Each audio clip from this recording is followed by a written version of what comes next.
Welcome to Event-Vods. Watch the full game of today's LEC 2025 matchup. Medic was doing theorems to figure out if his math was correct. Well, I was trying to make sure, like, if we didn't have two teams at 5 losses, would you have the possibility of a tie still? And you would. 9 teams could still be 5 and 4. Anyway, doesn't matter. Let's get into the draft. Pythagoras would be proud, but we are into the draft. A squared plus B squared equals me confused squared. Rumble and banned away by G2 alongside the Victor. GIANTX on the red side will remove Draven and Skarner. GIANTX have 100% win rate on red side so far in the LEC winter.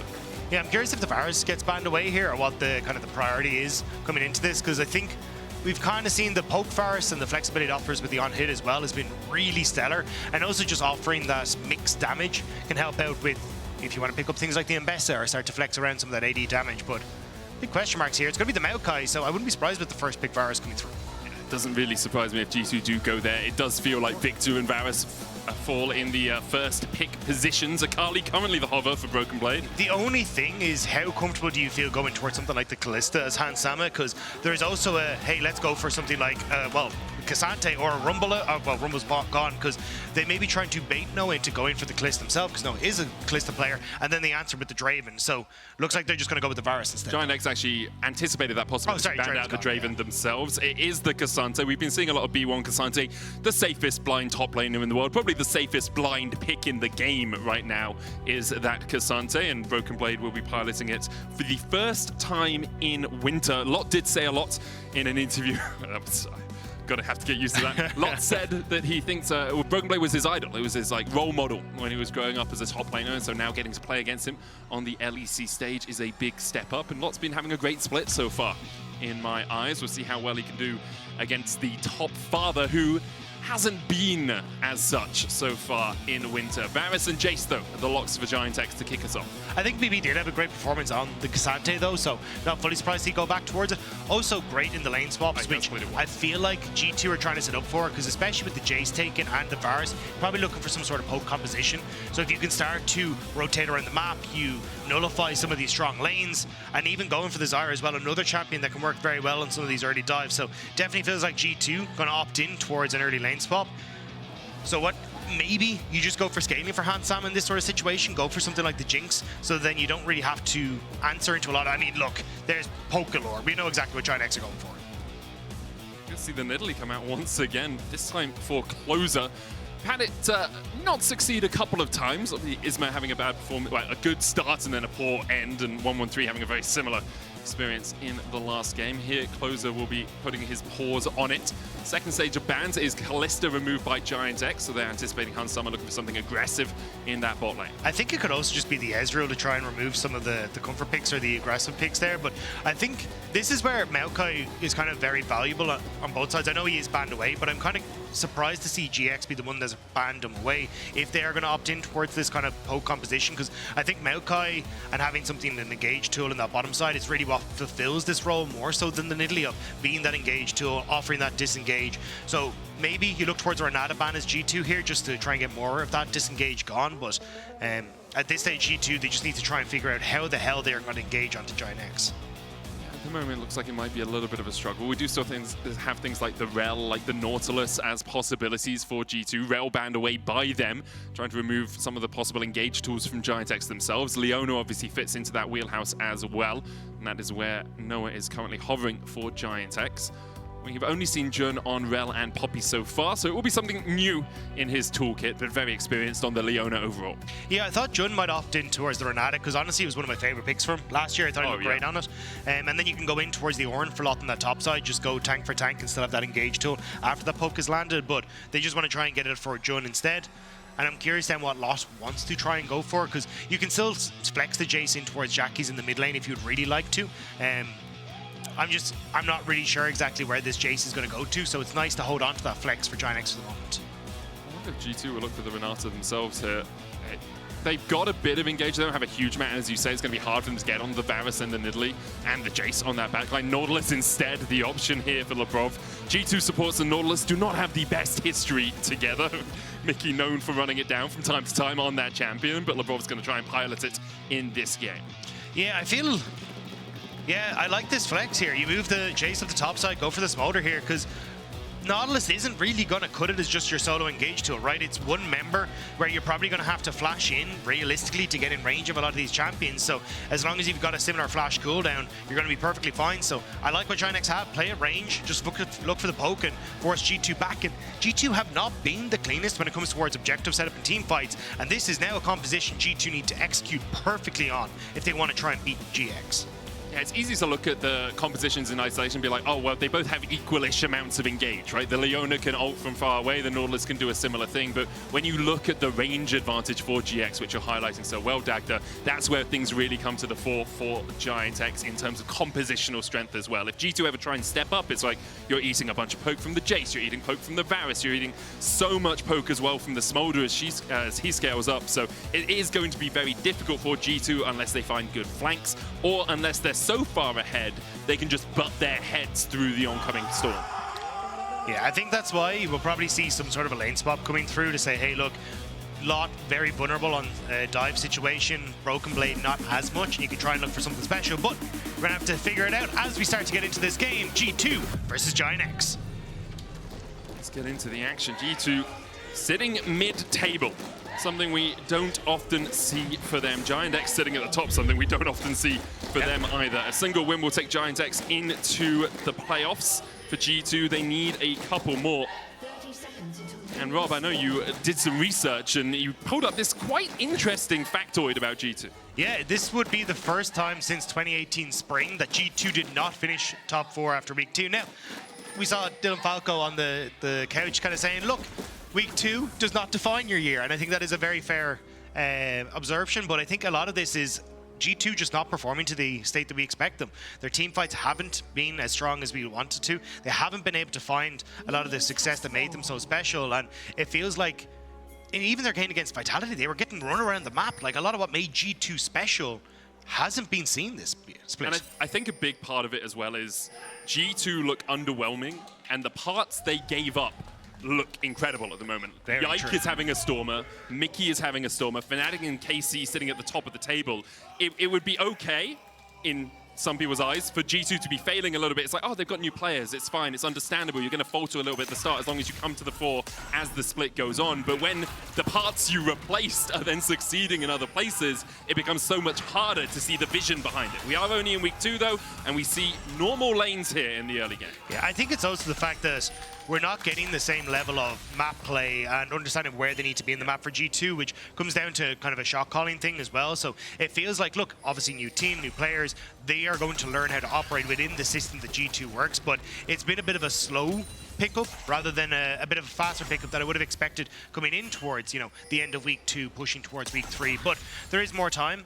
And G2 still very comfortable, it looks like, in pushing towards that playoff spot. It's just a case of making sure you get there and then solving those issues as the year goes on.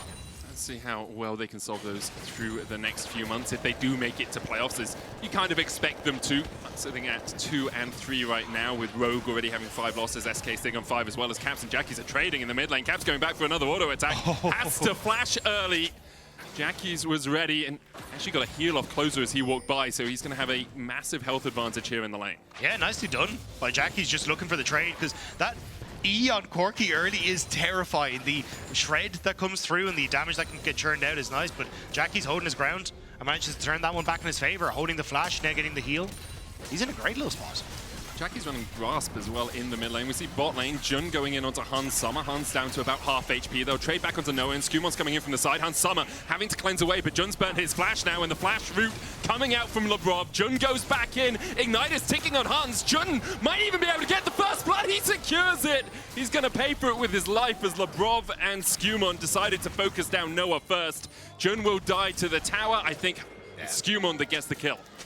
The first kill is going to both supports, but still nicely done, at least for GIANTX to get that turnaround for something. But I think this has been the trademark of Noah and Jun. They are really loving to play aggressive in this bottom side, and you can see here, really hoping to get the kill into Labrov as he went underneath the tower, but just not quite able to make it happen.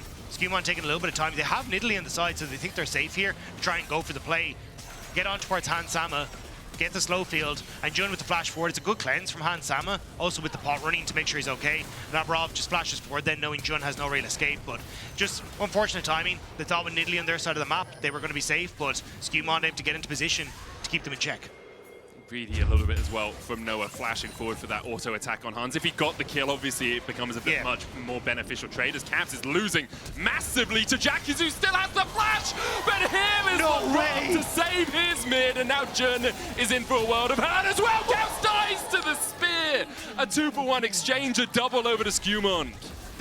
This Zyra is going to be massive. 3 kills in the early stages, and GIANTX, these flashes just are barely not working out for them every time. And now Labrov and Skewmon actually on a bit of a hunt for the Cougar as they go through the top side.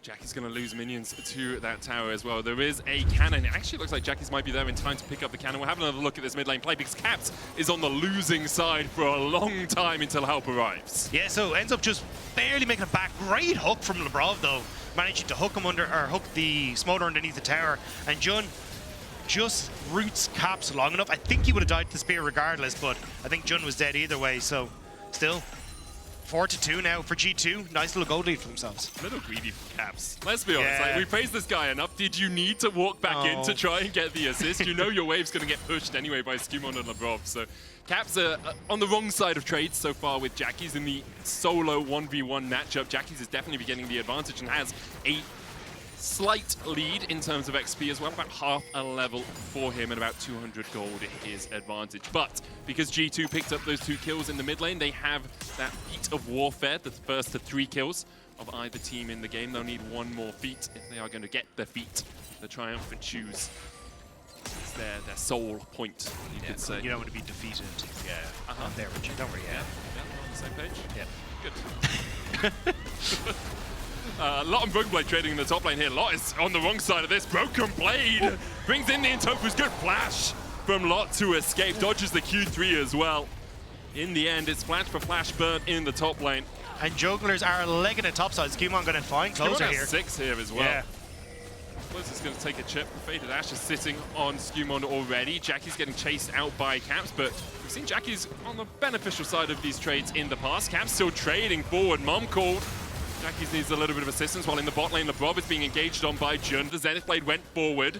Noah trying to put the damage down with the piercing arrow as well. Caps going to pick up some honey fruit towards the top side. Noah now slowed up. Labrov looking for a little bit more. Jun still doesn't have the flash. The hook's going to land, and Caps is here to join the party. Noah falls. Hans Summer secures it.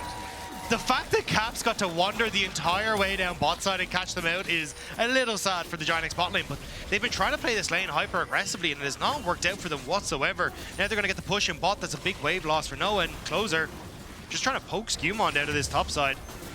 I don't think he can really take the trade with Skewmon having level 6. Yeah, I don't think Skewmon's been hit by a spear in this trade as well, which makes it a lot harder for Closer to actually win out on the 1v1. Skewmon's now going to start up the grubs. Lot is in the area, full mana, full HP, but I don't think we'll see GIANTX really fighting this. There was a fight in the top side as well. Lot obviously burnt his flash earlier on, and not really much the GIANTX top laner could do in that situation. Yeah, I mean, the quick ult underneath the tower means he can't really do particularly much, and G2 as a result will end up getting these void grubs as well. So, I mean, at the moment, a composition that kind of wants to be ahead in the game for GIANTX is not really looking so hot. Like, you're 1.7k goal behind, you're not getting the void grubs, you're not really stacking any of these early dragons either, so starting to get a little nervous for GIANTX. They kind of need to right some of these wrongs, but they don't actually have like an engaged jungler or ease of setup for Closer to really get into lanes apart from bottom side, so they're kind of at the whim of G2 right now.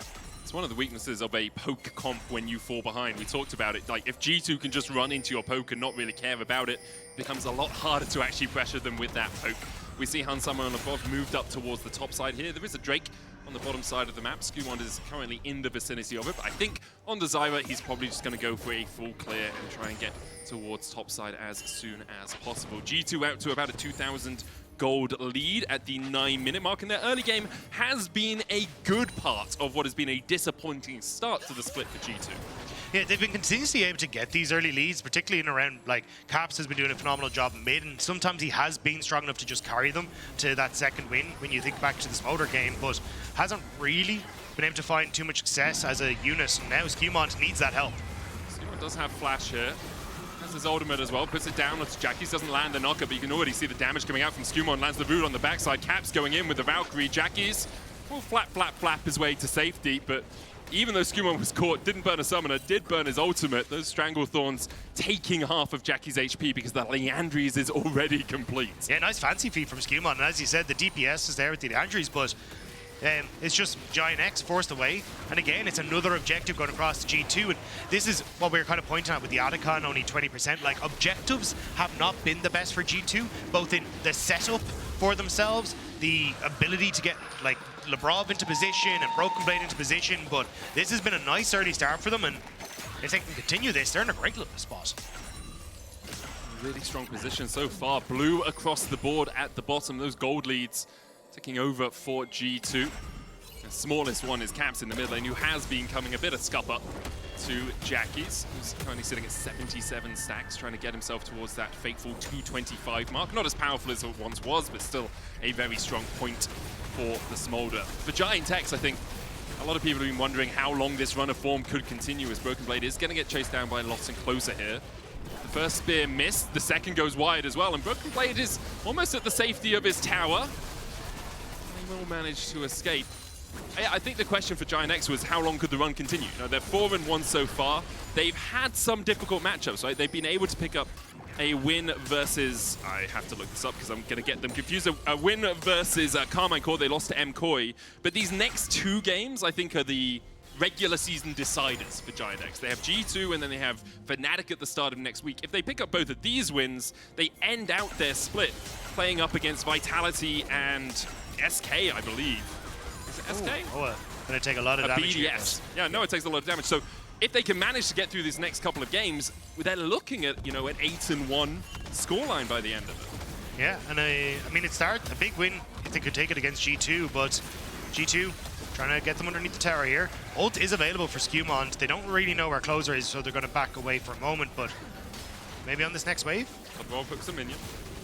We'll say it was to delay the wave, guys. Yeah. It was a warning shot. Goes down. Zenith Blade wide as well. The Solar Flare misses. Noah underneath the tower, basically in a bouncy castle. Closer's trying to come in from the side as well. LeBron flashes away from the piercing arrow. Jun solo. Hansama finally able to join the party, and he'll happily accept a couple of kills. Gets one of them. The other goes to Skumon. The flash away from Jun should be able to get to safety with this blast cone. The question is, will G2 chase him? With the grubs up, they might just turn their eyes to those. Yeah, I think they're just going to back off towards the grubs, but that was a little messy from G2. As you said, Hansama couldn't really get involved for a large portion of that play, but when he did, came in at just the right time. Jackie's going to have Lavrov show up in his lane and going to lose a chunk of his HP. Is called.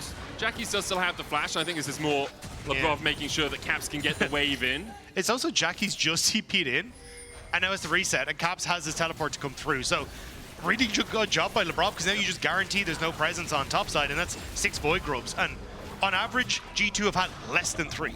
So at the moment, this is going great for G2, and I think this is where you were talking about, like, what's expected of the run from GIANTX. I think we're kind of giving crap to G2 for their objective setup, but GIANTX at times have been a little wishy-washy around those as well. I think that's what Movistar Koi did a good job of exploiting. So I think the fact now that you're not really getting this early advantage and you haven't really been able to set up for objectives, and even the composition, this is really going to show a step up from GIANTX if they can turn this game around, because they really need to do some fancy work here. Blade going all out, pulling Lot back, flash away from Lot early on. Didn't want to get hit with that Q3, and Broken Blade winning out the trade in the top lane, has that Frozen Fist already complete, while Lot is still just piecemealing together some items, trying to get towards his first. BB should be able to get another plate up here as down here as well. It's going to be almost a 5,000 gold lead for G2, yeah. 13 minutes in. An exemplary start from them. Obviously, a lot of it gift wrapped by the fact that Skumon was able to pick up early kills, get that Leandries early. But Skumon's done a really good job of actually snowballing with that. Solar Flare now in the mid lane. But you can see, even though they have the CC chain on Caps, Jackie's and Jun have to be cautious, because Lavrov and Skumon are just working as a team and poking their noses in wherever they can. I think Caps should just set up an Airbnb at this stage, because there's a lot of folks that are visiting him in the mid lane pretty consistently. Short visits, so at least he make a bit of cash out of it, but he has had a ton of attention and not really much has come up from it. Whereas when you look at Skumon, 2 quick visits to the bottom side of the map and he's stellar. You're already got your Misfortune in a good spot as well. And for a composition that's supposed to be poking winning lanes, G2 are the ones that are coming out in favor of turret plates, and now turrets as well once they get this. Feels like they'll play for this top tier 1 and then reset, look down towards that dragon with the grubs as well. This is going to fall incredibly quickly. Great hook by Lebrov out of the Zenith Blade.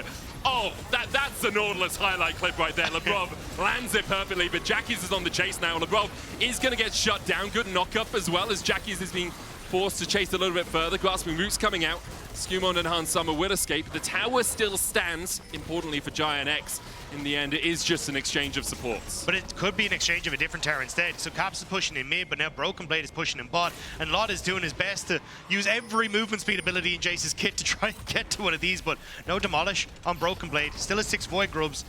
May just be able to take it. Has the Esport Gauntlet for the Sheen procs, but no, I don't think it'd be enough. Didn't block the accelerated shock blast, so his caster minions die, which means you lose, well, you gain extra tankiness on the tower because there are no minions near it, meaning Broken Blade might have to wait for another wave before he can push in and take this turret. Closer on his way across, Lebrov and Skumon once again teaming up to try and get vision around this Drake. I don't think GIANTX really want to fight this. They're still looking to scale. Jackie's 100 stacks away from that 225 mark on the Smolder. It's G2. Fantastic spot, get the first tower.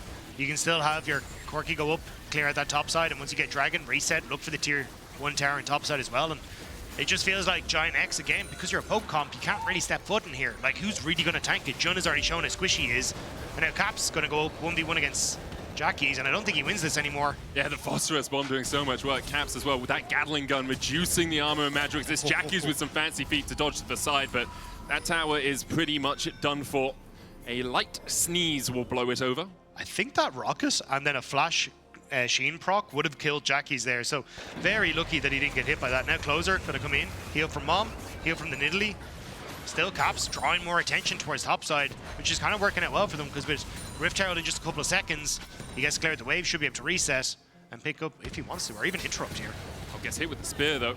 Closer was already retreating. If he'd gone forward, I think perhaps would have had a little bit of pressure. I don't know if GIANTX knew where Hans Summer and Lebrov were because they had just based in mid lane, but there's no vision down the river, right? So they could have been moving up towards this top side, and Lebrov has been in all the right places at all the right times so far this game, at least to protect Caps at every available opportunity. Yeah, I think particularly Lebrov has had a great game. You already kind of highlighted the micro with some good hooks, but he's actually been really good at following Skumon around the map here, making sure that they are in decent positions. So even when you get the plays on mid towards Caps, you already have to have that protection. Again, with Lebrov with some great hooks. So shout out to him because he's had a spectacular game. And I think he's kind of the one that a lot of people were looking at as, hey, look, you need to quickly come into form here on G2 because we don't expect any slouches. But Lebrov is showing that he is a very good sport and needs that the fans to kind of appreciate it at times. Yeah. I mean, it's one of those, we talked about the start of the split for G2 and how GIANTX have been playing, and we said, well, you can't really judge from only 4 games or 5 games. It's kind of our jobs to judge after a few games, but also for support. We listen and only judge here. For players, sometimes you just have a few bad games. Sometimes your meta read is bad, sometimes you're not feeling the champs the way you usually would feel the champs, and things can come a cropper. Now, one game doesn't change all of that, but one game is a good testing post, a good plumb line, I think is the word I'm looking for. I'm going to pretend it is. Yeah, a good plumb line to see how good you are for the future. Barometer, that's the one I'm looking for. Entirely different thing. I was trying to go back to, I think it was second year science where you try and find the exact middle point of something with a plumb line. I was like, I don't really understand how that works in this scenario, but I'm following you down this weird rabbit hole. Measure. Yeah. You know, good barometer. Lebrov caught out a little bit, perhaps not the best measure of how he's been playing this game. The solo player down, he does flash away, but he's hit by Mom. Strangled Thorns into the bullet time, almost kills off Noah, who does still have the flash. All out from Broken Blade, the blast cone back, Broken Blade looking for Noah, and gets onto him! Noah unable to escape the clutches of BB, but now BB's in the middle of 3. Hans Summer flashes the wall, and Nidalee goes extinct. G2 find 2 and will back away. I'm sorry, is K'Sante just allowed to 1v4 now? Is that the way this game has gone? Because we don't comment on K'Sante, man. Is it? Oh, there is no problem in the top Unending lane. Despair. Is it Unending Despair? It's Unending. Oh, okay. Yeah, Iceborne got Unending Despair. Such a broken combination. Yeah, okay, yeah. That's really the problem there. Because he just sat in the middle of them, and then eventually Hans Summer was like, ah, yeah, you did the dirty work. I'll come in and take a pop shot here and get the kill. Like, that was insane. Yeah, yes it was. And BB is ahead. that he's not that far ahead, guys. he was 1-0-1. Like this. Yeah, the head on Cassandra. Yeah, I mean, the fact that, look, you kind of get the... This was actually really good from Jackie's. Predicts, essentially, LeBron is going to have to flash out, smack bang in the middle of Mom, ends up picking up the kill. And at this stage, I was like, oh, well, I mean, Broken Blade has kind of just helped Jackie's get over the wall that he wanted to get over to. Sure, he's brought himself with him. But, like, the stun doesn't matter, still manages to get the attack down, then gets the flick back, follows up onto Jackie's. Closer now gets moved into Hans Zama's range, and BB, sure, he's got some fancy feet to dodge a little bit, but, like, there's no way he should have been able to do that. I agree. We'll say that Smolder wasn't stacked up because Noah has no flash. Depth Charge going to chase him in. Pathfinder away by Broken Blade. Still gets the knock up onto Jun. Stranglethorns, though, down onto 2 members. Lock knocked up by it. Already Jun is down. And G2 are already knocking on these tier 2s. 19.5 minutes in, they have an 8,500 gold lead. And yeah, it's looking pretty bad for GIANTX getting to those 5 wins and guaranteeing a spot in playoffs. Yeah, I mean, I think as well, a lot of people were kind of going, hey, where do GIANTX land? Because G2 now, Fnatic later. Like, you kind of were hoping GIANTX would come out with a big game for themselves and say, hey, look, we deserve to be in that conversation. Because the last time was, what, summer 2023, where they finished second in the league and losing to G2 in finals, at least back when they were Excel. And I think that's really where people were hoping and fans were hoping to see them return to, but it's going to be a little bit of just a speed bump. We still have to wait to see what the rest of it is, but certainly a speed bump if they lose here to G2. And it was a bad start in this game for them, so True. you can't, you can't judge how good they are as a team from the fact that Skewmond had Leandries at like 12 minutes, right? Sometimes that just happens. I think if I was a GIANTX fan coming into the split, I'd be pretty happy with the fact I've gone 4-1 in the first 5 games. I'd be pretty happy with the fact I'm likely to get to 6 wins considering the rest of the opposition I have. All out coming out onto Jun, and it feels like targeting at the moment from G2. Jun just doesn't get an opportunity to move. He is the primary and pretty much only engaged for GIANTX, so as soon as he's gone, it becomes a lot more difficult for GX to play the game. Yeah, now they just get to take up the top side, and it's not only the fact that you lose Jun, it's you lose the person that can actually set up your vision and clear out vision and make anywhere on the map safe for you. So you can see GIANTX are kind of just like sitting here, there's no place like home, hoping that, well, G2 just don't run into them here. Hoping that one player does and it's not broken. Yeah. Please, Lansama, please just make check the bush. He's just doing it himself. They're like, there has to be more. BB would never step up like this, but no, he's just, yeah, this is chill. Very willing just to tank all of this damage for now. Has those upgraded plated steel caps as well. Chain laced somethings as we see the Artican about to fall here for G2. Mom called by Jackie's topside. Stranglethorn's going down. Closer's already dead. The smite now secures voracious Artican. And G2, we talked about that 20% Artican percentage before this game. It's risen a little bit, at least. You don't want to do the maths. You were telling me you were the maths guy today. It's 5 games. They've got 1 of them. They've now got 2 of 6. What's the maths on that, man? You're the math guy. It's like 36% or something. 512%. But yeah, this was just Closer stepping up, and again, they're so split here as GIANTX, and it's really difficult because G2 control the area, so you can't really get into position to jump onto key carry, or sorry, to get a damage onto key carries, and your damage is pretty negligible, whereas G2 are fairly handily able to jump in on top of you, and Closer was trying to get the poke down, but a good ult from Skewmon just forces him into G2 and into his death. We'll go 32%-ish. There's a decimal there. I can't do decimals. Solid round numbers. That's why I like League of Legends. Where are there decimals in League? I love how I can just one-guy you at any point in time on the cast. No decimals, man. 3.2 is basically 3,200 gold lead right now for Hans Summer. A 3,700 gold lead for Skewmond on the Zyra. Has a Banshees and has a pause. I think I see Jackie's looking at his monitor. Has it gone grayscale, mate? That's happened a few times for your team this game. Only once for Jackie's. And we have the obviously the initial investigation in progress. We'll be going back into the game shortly, I hope. That's what I heard my producers say, but I'm not going to promise you that because it still says GIANTX have initiated a pause and players conducting ready checks. Oh, that does mean we're going into the game shortly. Nice. Yeah. I don't think it matters. I think this game is very much in G2's hands as they go into siege on the base, and yeah, we're going to be back into the game in just a sec, but yeah, with this siege, GIANTX can try and clear out the waves at least because the Baron isn't there yet, still yet to spawn, but yeah, this is a toughie. I mean, it's also how do you defend against guys that have a second life? Yeah. You know? we're gamers. We're used to having no life. These guys have 2 of them. I don't understand. What do you mean? My Stardew Valley is my second life. It was like an MMO sim that was called Second Life for a while, where people would like go to offices and such. I never really got into it. Pretty happy about it. My life is League of Legends. This double inhibitor is going to fall here for G2. 14 kills to 4, 23 minutes in. LeBron looks for the hook. Noah has to flash away. Solo player going wide as well. Noah's going to land the Chain of Corruption on towards K'Sante. He'll withdraw.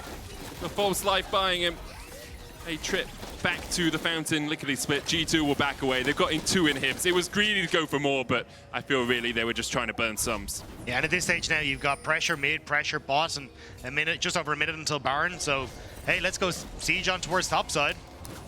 And then we can always just fall back to Baron with all the pressure that the map is going to offer. So, again, it's kind of just this slow death for GIANTX. And it's not so much that they aren't trying to do stuff right now. It's just the composition doesn't let you once you are this far behind as a poke comp. I'm just trying, like, how do you play it? You farm up, you get Smolder 3 items possibly, you get Varus 3 items possibly. Yeah. But even then, you have to get through K'Sante, man. And you just can't do it. But it's also like, the champion itemization just works out in your favor, G2, because you want to go for BT on the Misfortune as well, so now your poke doesn't really stick. Yep. Yeah, sure, if you can get onto caps, but that hasn't really been happening. So you kind of just get to play at will here. And Broken Blade is so damn tanky that they're just ignoring the towers and going straight for the face. It's like, yeah. Yep. Steal away the red. You can see Super Minions pushing in the bot side. There's Super Minions in mid as well. Jackie's is pinged that he's on his way to catch that Super Minion wave in bot. Closer and Lot took the fast route here, and I don't think that's the way you want to go. Jun coming in from the side as well. Might dissuade Caps from going any further, but Closer's already at 3rd HP, and Lot almost down at half, and that's the tower gone. Sometimes the scenic route's worth it. Yeah. Sometimes you get to have a much all nicer the time experience. in League of Legends, the scenic route is worth it. Take your time, get yourself a bus pass, go the long way around. Baron up as well for G2. 3 inhibitors down for the next 3 minutes at least. And with double supers in every wave, I think it's going to be very hard for GIANTX to even think about leaving their base, never mind challenging G2 around the next objective. Yeah, especially because I think with just Broken Blade and Skewmon, you could probably take it. Well, we're going to find out it's just Skewmon and Hansama first, but yeah. Well, with the burn that you have on the Leandries and the damage there, you don't really need a huge amount of people. And GIANTX going to try and get in here, but I think if one person dies, the game just ends. So I don't even think it's worth Closer trying to steal, but you also lose if they take the Baron, so... Yeah, the game ends if they take the Baron, and the game ends if you try and steal it. You might as well get the 1,500 gold. True. You know? They didn't. And the glory, just say like, glory, gotcha. Outsmited Skewmon. Who's the real winner? It has happened a few times this split, though. I remember Yike outsmiting him a couple of times. Yeah. I think on day 1, day 2. Yeah, it was a little unfortunate. Yes. Infernal Soul as well, the next option for G2. So they are going to make sure that all the neutral objective stats that we talked about at the start of the game are now very much in their favor. One bad stat and G2 were like, no, not a hope. No, we're not letting this happen at all. It's not just the coaches. Look, I'm sorry, Dylan. Okay, I'm sorry. That's a Falco punch if I've ever seen one. That's okay. 11,000 gold the lead for now for G2, and GIANTX probably thinking more about the donor they'll get at the end of the day than the conclusion of this game, because if they find a way back in this game, it is truly miraculous. It is something out of legend rather than something we expect to see. Lot is trying to push through top, hill TP back. Mom comes down, still 2 supers there on the wave. G2 will take the first Nexus tower. Remember, they do respawn if GIANTX can delay for 3 minutes. I did forget they had 6 void groups as well. This is doomed. Lot's almost dead. Redemption comes down. The second Nexus tower is short to follow. Lot goes back in. Caps hits a missile, and Lot is sent 6 feet under. The bullet time comes out. G2, in convincing fashion, will take their 3rd win of the split and deny GIANTX playoffs for at least 1 more game. Very well played by G2 from start to finish, and in particular Skewmont.